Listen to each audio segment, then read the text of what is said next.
छठ पूजा एक ऐतिहासिक यात्रा। छठ पूजा भारत के सबसे प्राचीन त्योहारों में से एक है। इस पर्व का इतिहास पौराणिक काल से लेकर आधुनिक युग तक फैला हुआ है। यह न केवल धार्मिक दृष्टिकोण से बल्कि सामाजिक और सांस्कृतिक परिप्रेक्ष्य में भी बेहद महत्वपूर्ण है। इस कहानी में हम छठ पूजा की ऐतिहासिक घटनाओं को कालक्रम में रोचक ढंग से प्रस्तुत करेंगे। वैदिक काल में सूर्योपासना की शुरुआत होती है।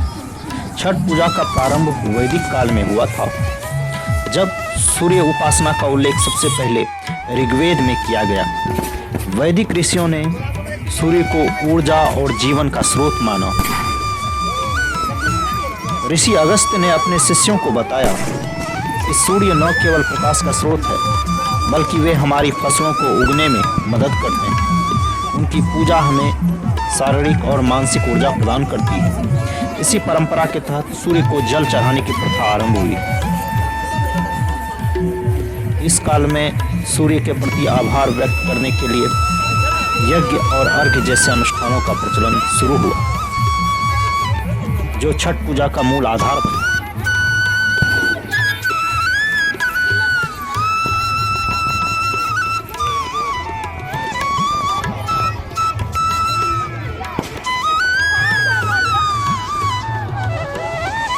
रामायण काल में छठ पूजा का एक विशेष संदर्भ मिलता है। माना जाता है कि जब भगवान राम और माता सीता 14 वर्षों के वनवास के बाद अयोध्या लौटे, तब उन्होंने सूर्य देव की आराधना की थी। वनवास के दौरान माता सीता ने छठ व्रत रखा था। उन्होंने सरयू नदी के किनारे सूर्य देव और छठी मैया की पूजा की, जिससे उनके जीवन में संतुलन और शांति बनी रही। अयोध्या से लौटने के बाद इस पूजा को राज्य की समृद्धि और शांति के लिए भी किया गया। यह छठ पूजा का पहला सार्वजनिक आयोजन था, जो समाज को एकजुट करने का प्रतीक बन गया। महाभारत काल में भी छठ पर्व के बारे में बताया गया है कि महाभारत के समय में छठ पूजा का महत्व और भी बढ़ गया था। इस काल में दो प्रमुख पात्र कर्ण और द्रौपदी सूर्य उपासना से जुड़े हुए हैं। कर्ण, जो सूर्य देव का पुत्र था, प्रतिदिन सूर्योदय और सूर्यास्त के समय सूर्य को अर्घ्य दिया करते थे। उनकी यह भक्ति उनकी शक्ति और दानशीलता का आधार थी। एक दिन कर्ण ने सूर्य से कहा, हे प्रभु, आपकी कृपा से मुझे युद्ध में अजेयता प्राप्त होती है। मैं आपको यह अर्घ्य समर्पित करता हूँ। वनवास के दौरान द्रौपदी की जो कहानी है कि वनवास के दौरान द्रौपदी और पांडवों ने कठिन समय का सामना किया था। द्रौपदी ने छठ पूजा का व्रत रखा और छठी मैया से प्रार्थना की कि उनके परिवार की कठिनाई समाप्त हो। उनकी भक्ति के फलस्वरूप पांडवों को मार्गदर्शन और शक्ति प्राप्त हुई।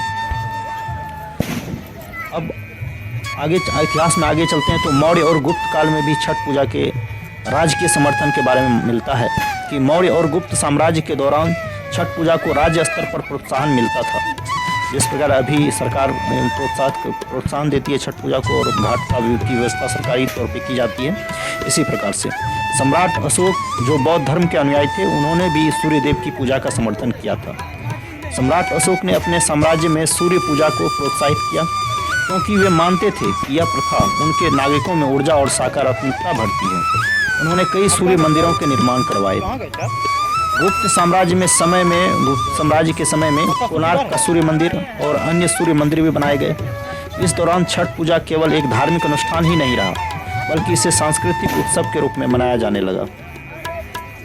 फिर मध्यकाल में चलते हैं, गुप्त काल से आगे। मध्यकाल में संघर्ष और सहिष्णुता के रूप में भी इसे देखा गया कि मध्यकाल में जब भारत में इस्लामी शासन स्थापित हुआ, तभी छठ पूजा ग्रामीण और जनजातीय समाज में अपना पहचान बनाए रखने में सफल रही। होता यूँ है कि गंगा नदी के किनारे बसे छोटे से गांव में हर साल छठ पूजा मनाई जाती थी। एक बार वहां मुगल सूबेदार ने पूछा, यह पर्व क्यों मनाते हो? तो गांव के बुजुर्गों ने जवाब दिया, यह सूर्य देवता को धन्यवाद देने के लिए हम यह पूजा करते हैं।